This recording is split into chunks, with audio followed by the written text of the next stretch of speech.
Hello, everyone. Welcome to Shooting the Brass with Scooter. I'm Scooter, by the way, just so you're aware. Welcome to the show today. We had a really good show last week with American Gun Chick on here with us. This week it's just boring old me, so you're going to have to get used to it. Sorry, I look kind of like hell right now. I've spent most of the morning on top of the roof doing some repairs on our patio because storms came in a couple weeks, 3 or 4 weeks ago or whatnot, and took some tiles off and this, that, and the other. So I've been up there working on it most of the morning. That's the way it happens. So anyway, so that's what I've been doing today. Got a few things I wanted to talk about today, based on what I've seen online and what's going on in our wonderful country these days. The first thing I want to talk about is a word and the meaning of a word, and that word is patriot.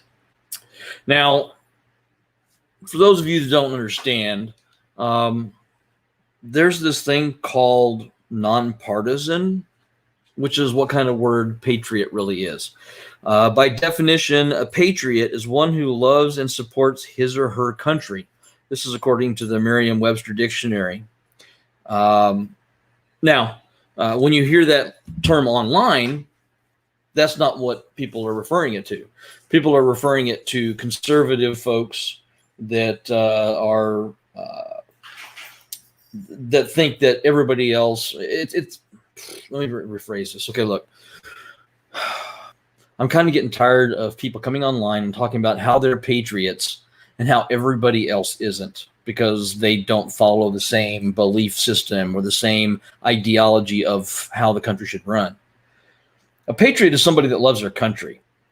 And a lot of these people that I see calling themselves patriots, not all of them, I'm not trying to pigeonhole everyone, but the loudest ones are ones who think that the only patriots in the country are the ones that are ready for the Civil War and ready to force Donald Trump back into office and get out there and supporting Trump. And I'm sorry.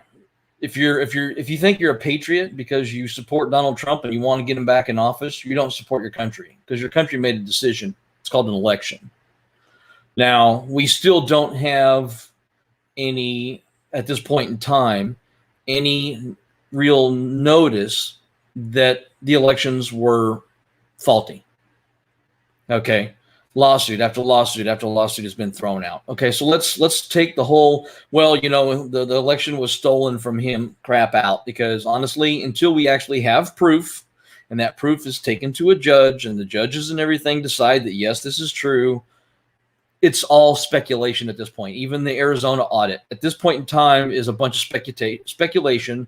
The company that did the audit were a bunch of buffoons.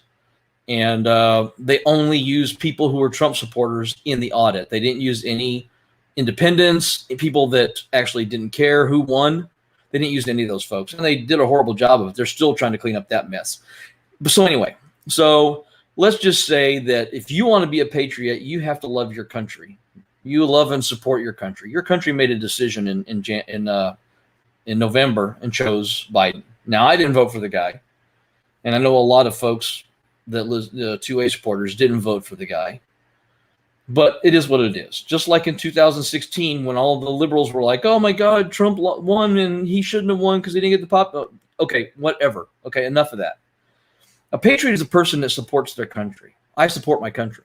I'm a liberal, but that doesn't mean that I don't support my country. It just means that my ideas on some of the stuff that should be run in government, how it runs in government, is different than a person that's conservative. It doesn't take away my love for my country. I'm not a communist, which is another thing that you see with people that declare themselves patriots, calling liberals communists, socialists, the liberals calling the conservatives fascists and right-wingers and racists and all this other stuff. Do you ever notice how all we can do these days is just belittle one another instead of work together? It's that simple. It really is. So if you're really a patriot, stop trying to tear your country down, because that's what you're doing. I see these people get online all the time and do everything they can to tear down everybody that doesn't agree with them. They're either trying to own the libs or they're trying to own the cons. Stop. I mean, is this what you cherish in life? Is going online to a bunch of people that you don't know and you'll never meet just to try to get a one up on them? Does that make sense to anybody out there? That's one of the reasons why I don't do that. I don't go out there and try to actually get one up on the conservatives or get one up on the liberals, because frankly, that's romper room kindergarten shit. Honestly, it really is. We have lost the idea in our society that we can actually get along and make our country better by working together. We lost that a long time ago, because now all it is my way or the highway. If a state legislature is controlled by the Republicans, the Democrats hardly ever get bills through. They hardly ever get into actual committee. They never get voted on hardly, unless it's something that's insignificant. Same way, California. It's a big liberal state. So any conservative bills that try to make it to the floor, they don't get there. Right? So it's this whole down ballot crap or whatever, or party, this bill passed by a party on a party lines, or this bill passed or failed on party lines. We literally have a government now whose sole purpose is to prevent the other side from getting anything done. That's it. That's what our country has come to. It's at the state level. It's at the federal level. All it is people going in. We elect these idiots to go to the Washington or go to the state capitol and represent all of us, not just conservatives, not just Democrats, not just liberals, whatever. They're supposed to represent the population. That population is mixed. It's not one type. They go down there and they do everything they can to obstruct the other side.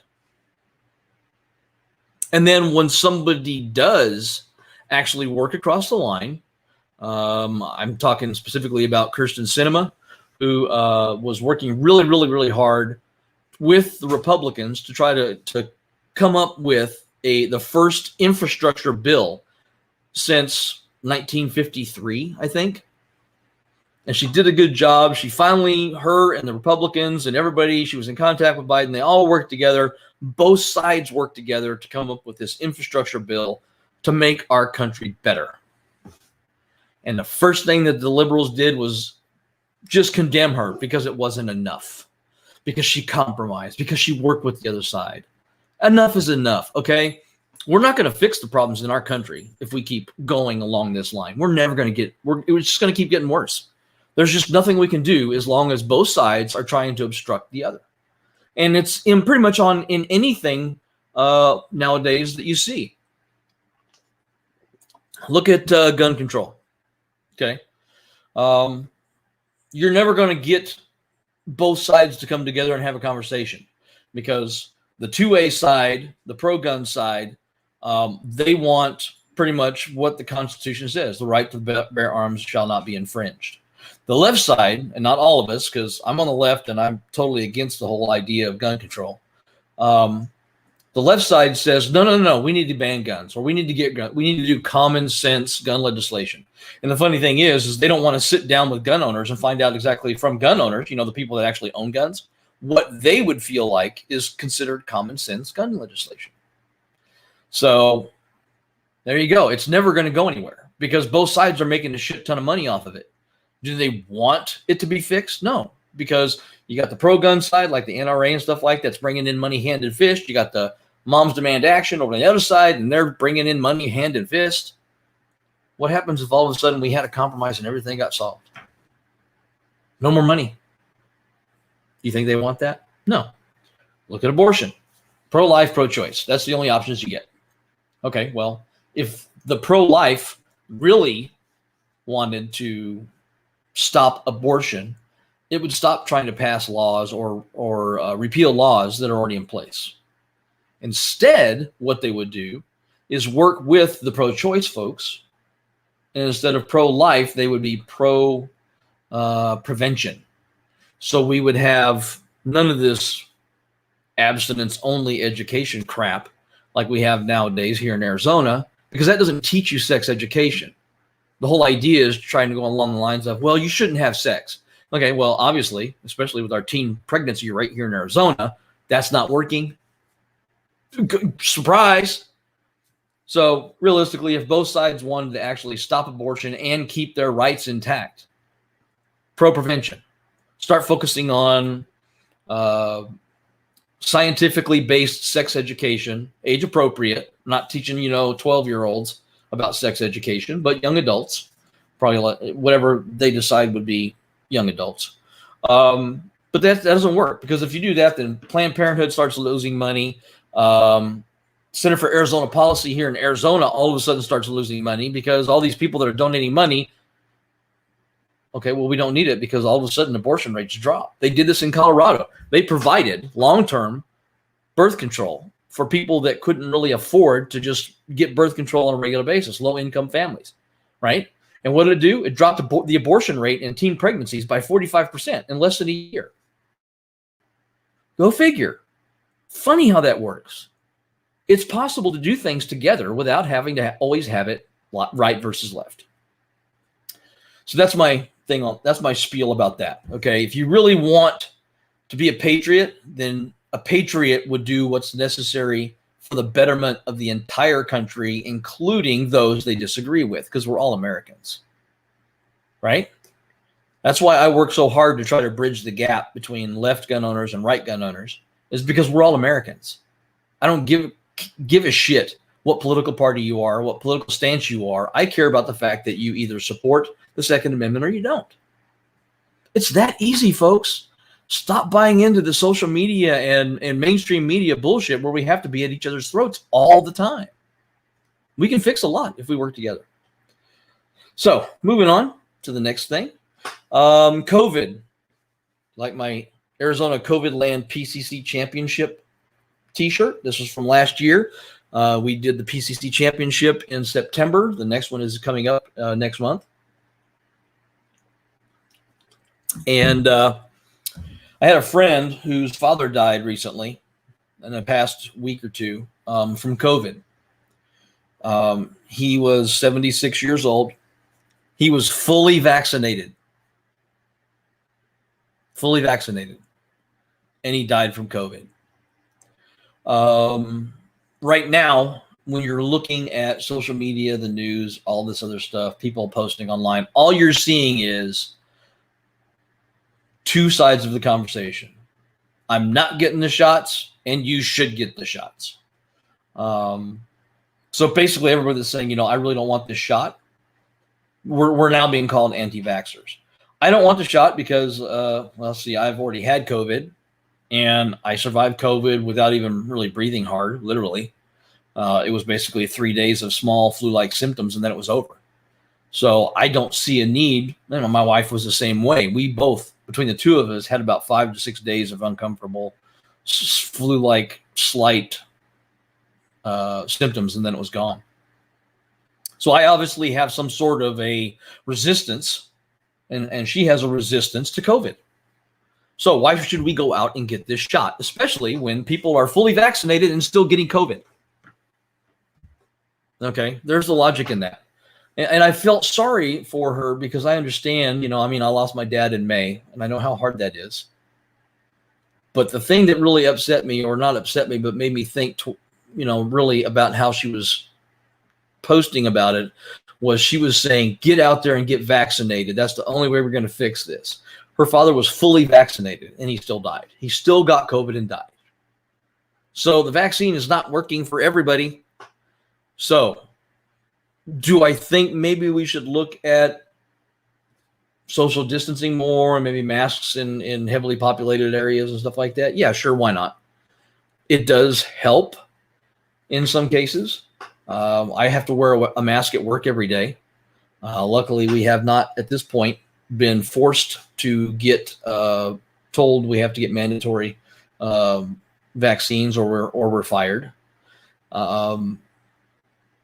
I'll cross that bridge when it gets here, if it gets here. But yes, COVID is on the rise again. But people need to stop acting like it's all the fault of those that you don't agree with. We know now that people who are vaccinated can contract COVID asymptomatically and then transmit that to other people. So they're basically kind of turning into super carriers because they don't even know they have it. So the viral load that they're passing out to everybody is much higher than the average person might come in contact with, which then, I'm tired of seeing, well, all the people in the hospitals and all the people that are dying are all unvaccinated. No, not all of them, obviously. My friend lost her father and he was fully vaccinated. So stop with the bullshit, stop with the lies. Unfortunately, we're not going to get any real honest information because, number one, the government is kind of pushing out what information they want to push out. And number two, there's so much misinformation on the internet through credible news sources that you can't get any real information. So for me, I'm just going to continue doing what I'm doing. I'm going to continue wearing my mask at work because that's required. My wife and I don't really socialize a whole lot anyway. We don't spend a lot of time going out, mingling with people or anything like that. I mean, we have a couple of friends here and there that we'll go hang out with, but for the most part, we're pretty social distance. So I'm not too worried about it. But yeah, so for those of you that are big on vaccines, remember, not everybody wants to get the vaccine, and it's our choice to not get that. And you can scream about how that's selfish and all this other crap. Well, I don't really give a shit because obviously that's my choice and I will make that decision. It's funny because a lot of the people that say, my body, my choice, and that a medical decision should be between a patient and their doctor when it comes to like abortion and stuff like that, are now the ones screaming at me saying, well, you should go get it. You should take the shot. You should get the shot. Okay, well, I'm sorry, but I'll make that decision with my healthcare provider. No, you need to do it for the masses. You'll help everybody. Well, no, I won't. And now they're throwing up. One of the ladies at work was throwing up. Well, this is how we got rid of polio. Was we had a vaccine. Okay, well, polio. Well, yeah, that's because the vaccine actually created antibodies to stop the virus, not make smaller symptoms, right? So stop, okay? I mean, if you really want to fix COVID and get rid of COVID and all this stuff, let's come up with some ideas that isn't badgering people to get a vaccine that they don't want. Just saying. So that's where I stand on that one. Now, I don't know how many of you actually follow my TikTok, but I kind of made a funny TikTok the other day where I kind of did a satire parody of how we should have car controls and common sense car legislation, including limiting cars to 10 gallons per vehicle so that you would have to stop more often, which means if you're stopping more often for gas, you're not on the freeways killing people.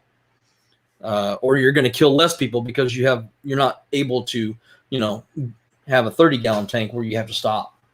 And I talked about how people that are victims of car violence should be allowed to sue the car manufacturer because they designed a car that somebody drove and killed or hurt somebody. And a lot of people got it, that it was fake satire. Ha, ha, ha, right? And then there's this one genius that went off about how gun control is more important and that, it's not feasible to have only 10 gallons per limit or per vehicle and how 15 miles an hour so that you're staying underneath the airbag limit is unfeasible and all this other crap. And I'm just like, I responded back. I said, you realize this is a satire joke, right? And they never posted on again after that. But it's like, people, learn how to have a friggin' sense of humor. I mean, it was a joke. It literally was just a parody joke comparing common sense car legislation for car violence with the same requirements or whatnot that a lot of these anti-gunners are using for common sense gun control. So lighten up. I mean, some of you people on TikTok and online or stuff are just friggin' out there. Just calm down, take a chill pill, and try to relax a little bit and have fun. I mean, do you guys remember what fun is like? I mean, sure, today being on the roof and putting the tiles and stuff back up there and it's 100 degrees outside, that wasn't fun, but it had to be done. But I mean, there are things that you can do that are fun. I mean, go to the movies, stop spending all of your time online and acting like online is the real world when you could easily have a family barbecue and be back out in the backyard playing cornhole together, listening to what your kids' days were like, interacting with your kids instead of putting them in front of an electronic device and letting that be the babysitter. People these days, right? So that's another one of those things to look at. There was something else I wanted to talk about. I'm trying to remember what it was, and I can't remember. Probably because I'm getting old and forgetful. It looks like ammo's starting to come back. I stopped by my sponsor, AJI Sporting Goods, yesterday, and they had ammo. They had 9mm, 38, 44 Magnum, 357. They actually had ammo now. Their shelves are starting to get stocked back up with firearms and ammo. So for those of you out there that are looking, come on out to the East Valley if you're in the area. AJI Sporting Goods. It's on Apache Trail, just west of Signal Butte, on the north side of the street. So you can't miss it. It's a big sign that says AJI. It's got a big gate out in front. So you can come back out there and check because they've got some ammo. I picked up some friends of mine that I work with live in town. So I picked up a couple of boxes for one, this person and this person, because they were only finding it in town for $40-50 a box. And I was buying boxes of 9mm 50 rounds for $19.95 at AJI yesterday. So they had different ammo. They had more expensive ammo too, but they still don't have any 45-70. 45-70s kind of getting really hard to come by, which is, so I'm kind of happy that I actually can make my own 45-70, even though I don't shoot it really, because that's more of a hunting round as opposed to like competition type stuff. So but anyway, so if you need ammo and stuff like that, go there, because even online, the prices online are still pretty high, and they're kind of raping you on all that stuff. So let's try to bring the prices back down by buying local. Support your local gun shops. Yeah, the heat got to me, I guess. But yeah, support your local groups. So next week is Rio Salado not Mystery Mountain, but Rio Salado September 3-gun. No, August 3-gun. Sorry, I'm a month ahead. So coming up, here's what I've got coming up. I've got next Saturday is Rio Salado 3-gun, and then the PCC match at Rio Salado is the third Thursday of the month. For those of you that like to shoot PCC, it's a good competition to get into, especially if you're new and you want to take your time and ease into it. It's a good place to start. Then that's August. Then September, I have the September 3-gun at Rio Salado. And then the Arizona State PCC Championships is the last weekend. I think it's the 25th and 26th of September. I'll be a range officer, so I'm going to be shooting the staff match on the 24th. And then I'll be an RO on one of the stages on the 25th and 26th. And then a week after that is the Red October Cold War at Rio Salado. That's a fun match. Last year I was in the match last year, but since I left all my ammo and all my magazines sitting on the garage floor at home, I didn't actually get to shoot. I'll make sure I do it right this time. But it's kind of cool because basically you have free world weapons, which is your AR-15, M4, AR-10, any type that free world countries would have used during the Cold War. And then you have comm blocks. So you got your AK-47s, anything like that may have been used by by Russia or any of the communist bloc states. And basically it's a big competition. So it's a lot of fun. I think it's 11 stages. Maybe less than that. Like I said, I didn't get to do it last year because I left all my ammo and stuff at home. So that's a good match too. If you guys are in the area and if you want to get started on competition shooting, let me know. I'll work with you to help you get signed up. I'll work with you to understand the rules. We can go over a lot of stuff. I can teach you the ins and outs of what it's like being on the, on a range etiquette, competition etiquette, stage etiquette, stuff like that. So just shoot me an email, scootersbrass@gmail.com. Let me know if you have questions or comments, and we can definitely get you started on learning how to do competition shooting. What else? Next topic. Ding, ding.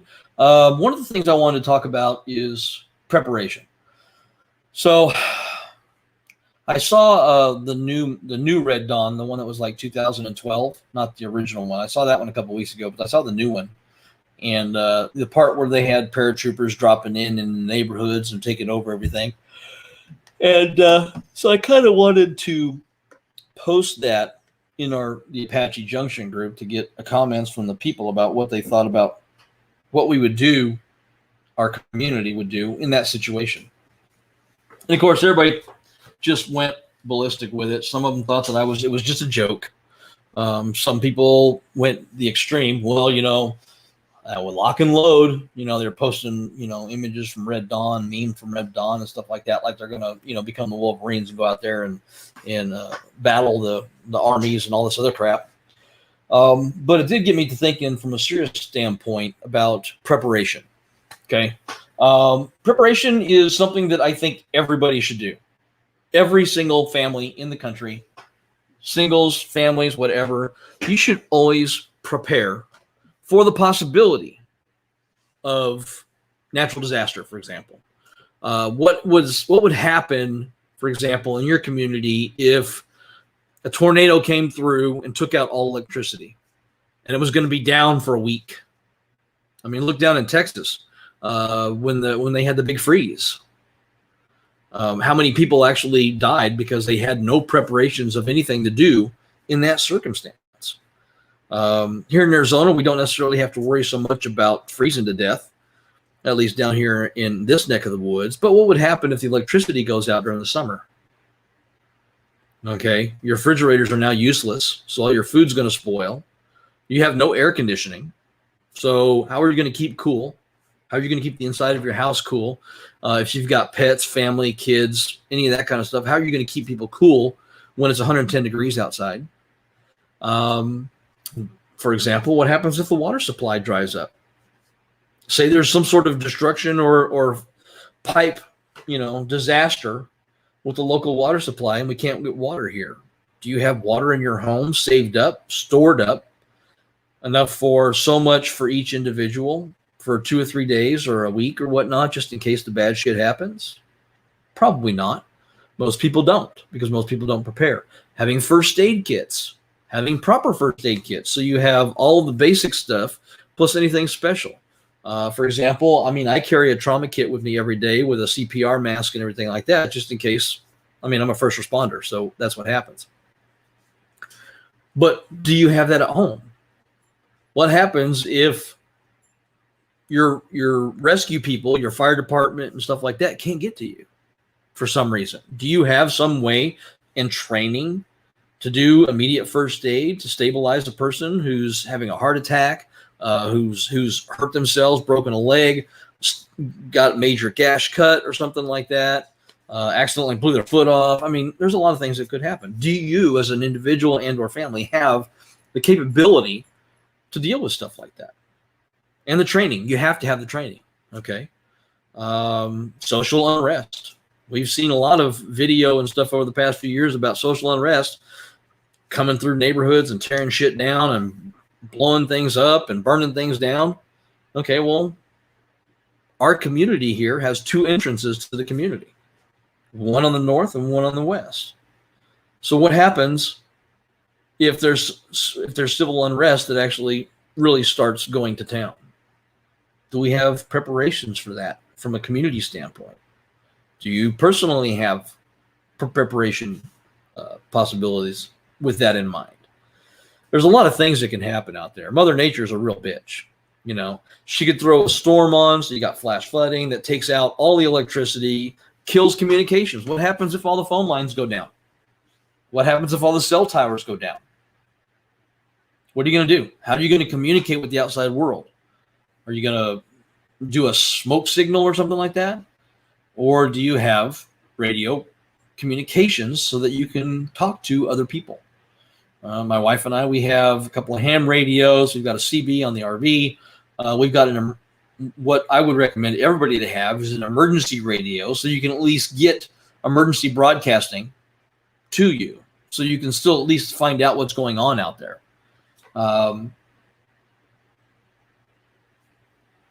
Preparations. Do you have enough food so that if you can't get, say, it's, we have toilet paper hoarding 3.0 or whatever you want to call it, but it's now food. And now you try to get up to the supermarket and there's no food left. What would you do then? Do you have enough food to last a few, several days or a week or two in case of the inability to get food to market? People need to prepare. You need to actually prepare. Back in the 1800s and stuff like that, they kind of hoarded stuff. They prepared for the possibility of natural disaster, of being cut off, of having a disastrous planting season. I mean, they prepared for stuff like that. They kept basements full of canned food and all that kind of stuff. So why do we not do that anymore? Because it's so easy to just go up to the store and get it. What happens if all electronic banking goes down? Do you have cash? It's a good question, because if all of a sudden there's no power, your debit card's not going to work. Your credit cards aren't going to work. You're not going to be able to get the money out of the bank to be able to buy stuff. So do you have cash saved someplace, stowed away in a small amount of money in a safe somewhere, so that if you have to go buy some stuff and they still accept money, you can still get food or supplies of whatever sort. Preparation is not, just for people that everybody thinks is kooky and looking for the end of the world. It's a logical thing to do for just normal, everyday existence. Okay? How many people wait until the tank's almost empty before you fill up, instead of just topping it off after you hit half a tank? If you're almost out of gas and then all of a sudden there's no gas to be had, or the electricity is down so the gas pumps don't run, okay, you're going to run out of gas. So do you have gas stored? Do you have multiple forms of energy production, right? Do you have a generator in the house? If power goes out and it's summer here in Arizona, I've got a generator. That generator will power a small one-room air conditioner and the refrigerators. So pretty much, as long as I have gas, I can keep the refrigerators and at least one room in the house cooled. So I get the dogs, the cats, everybody all into one room, and that's where we stay as necessary, unless we have to move about the cabin. That's great until the gas runs out, but I can get probably 8 to 10 hours on a 5 gallons of gas on that thing, and I've got, I prepared. I've got extra gas stored, so if I need it, I have it. Only for a couple of days. I can get through a couple of days.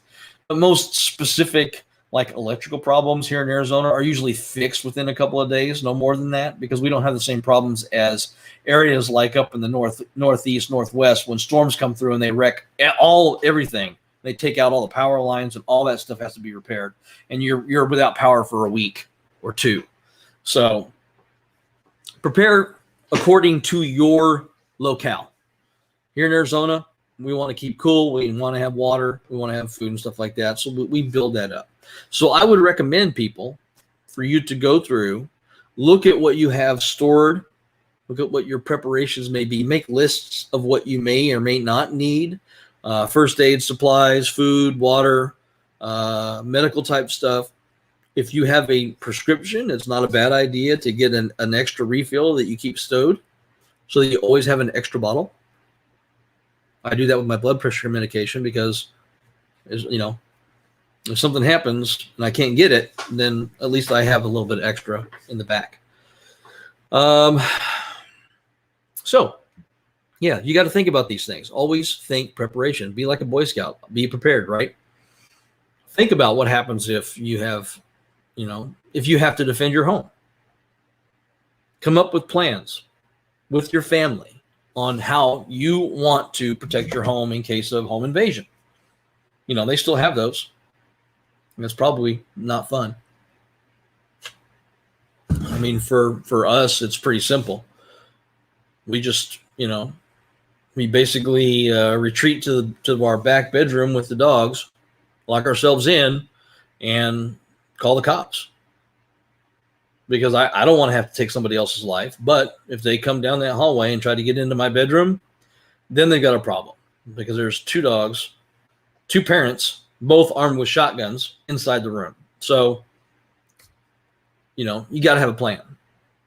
Now, there's other things in the house that I have set up, booby traps, as you were, that can easily be set off so that it gives me an upper hand if I actually have to have combat with somebody.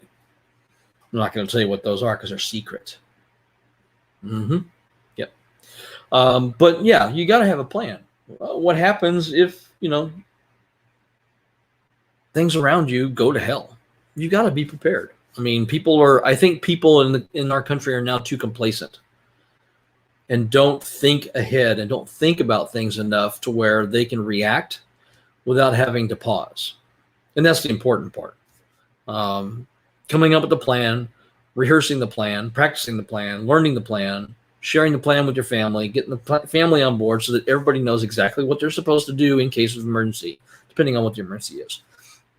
There's absolutely nothing wrong with being prepared at all. Now, if people want to call me a kook because I've got, food stored and gasoline stored and the extra generator and all this other stuff, hey, go right ahead. But when the shit hits the fan or a storm comes through and takes out the ability to get to the grocery store or takes out power so you can't shop or this and the other, I've got food.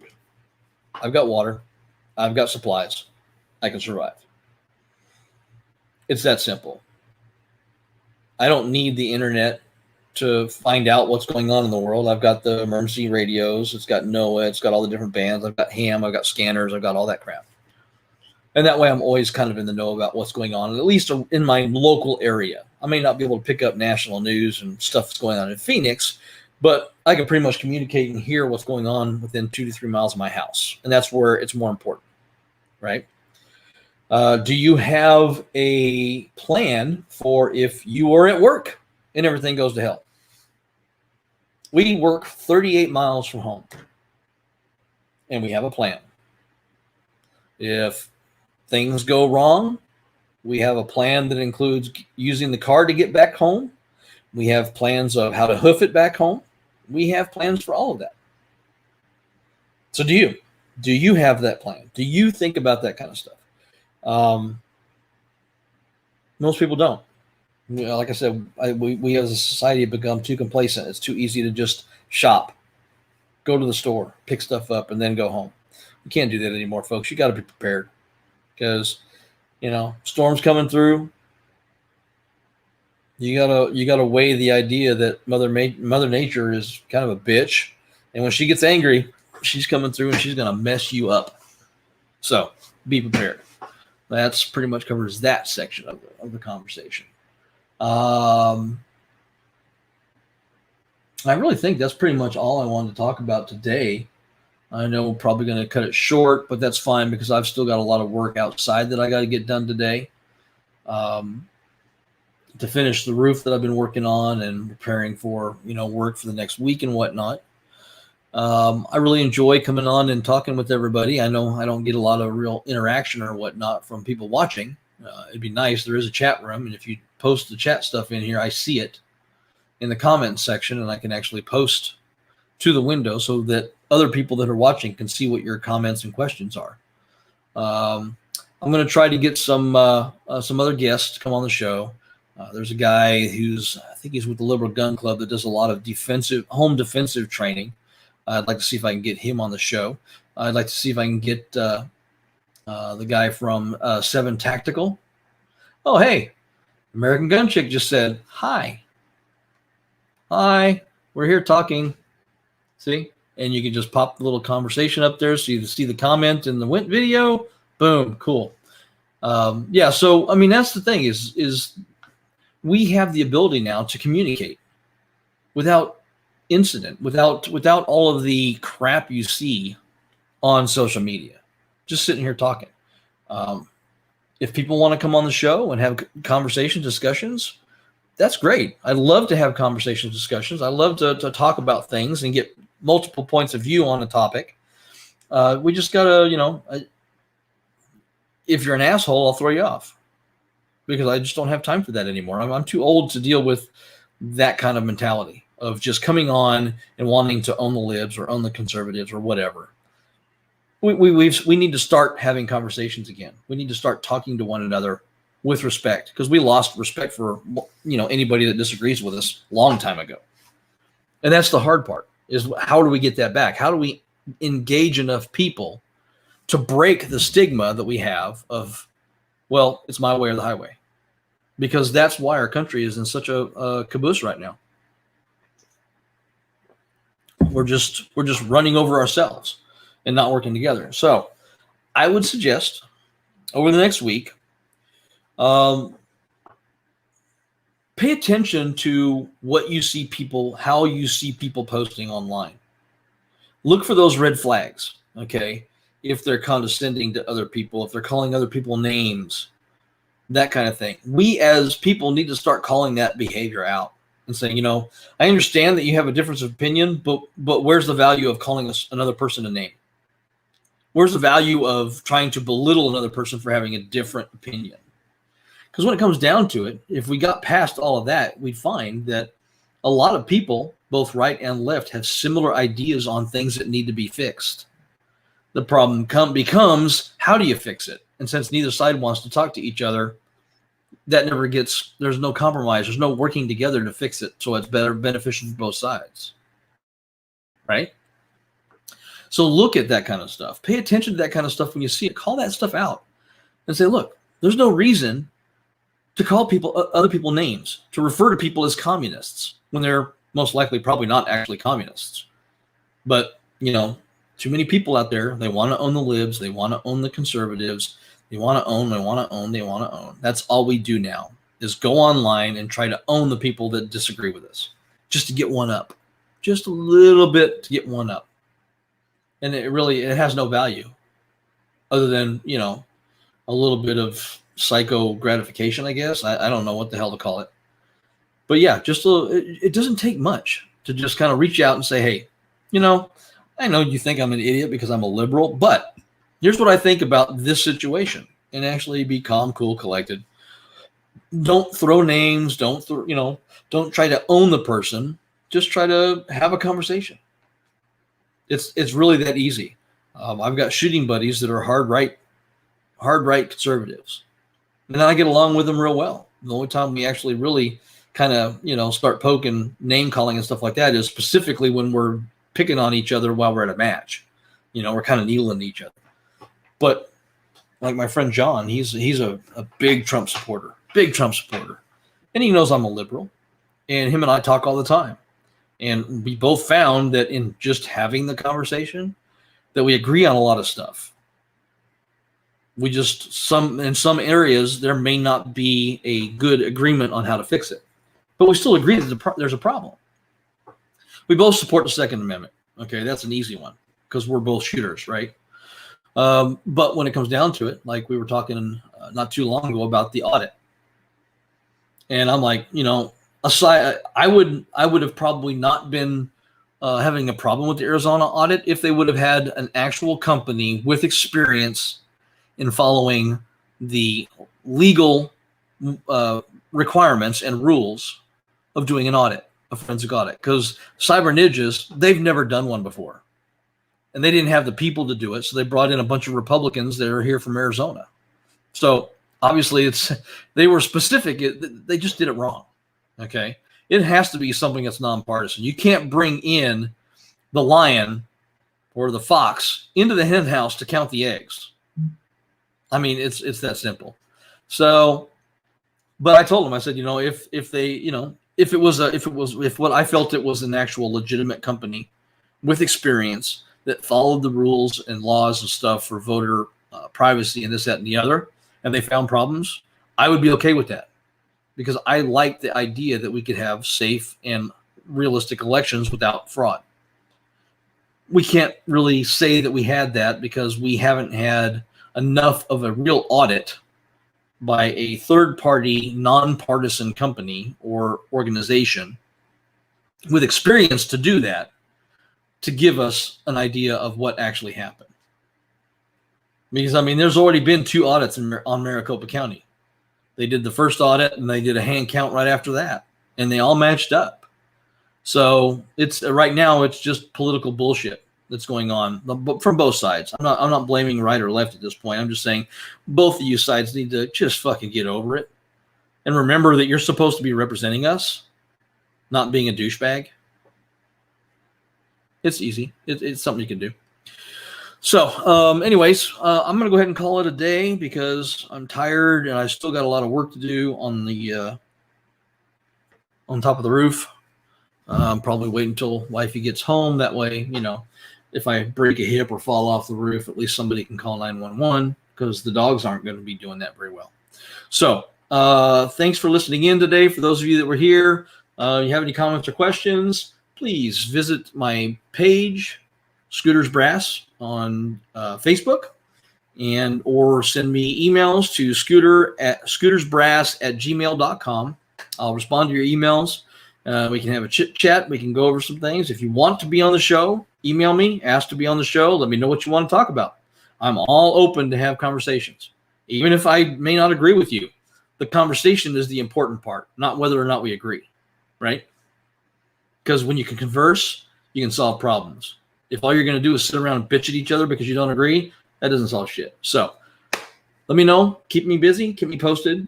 Be back again next weekend after my 3-gun match. I'll tell you how that went. Probably also going to do a revisit on some gear stuff for a competition.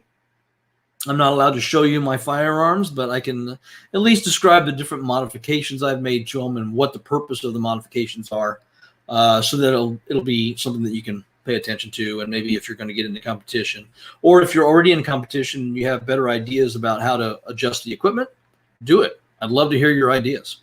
So have a good weekend. Have a rest of the weekend. Have a good week, safe week. Take care of yourself and your family. Let's try to be a little less douchebags to each other. And remember that we're all Americans. We can all be patriots regardless of what political affiliation we have. We just need to realize that. Have a good one.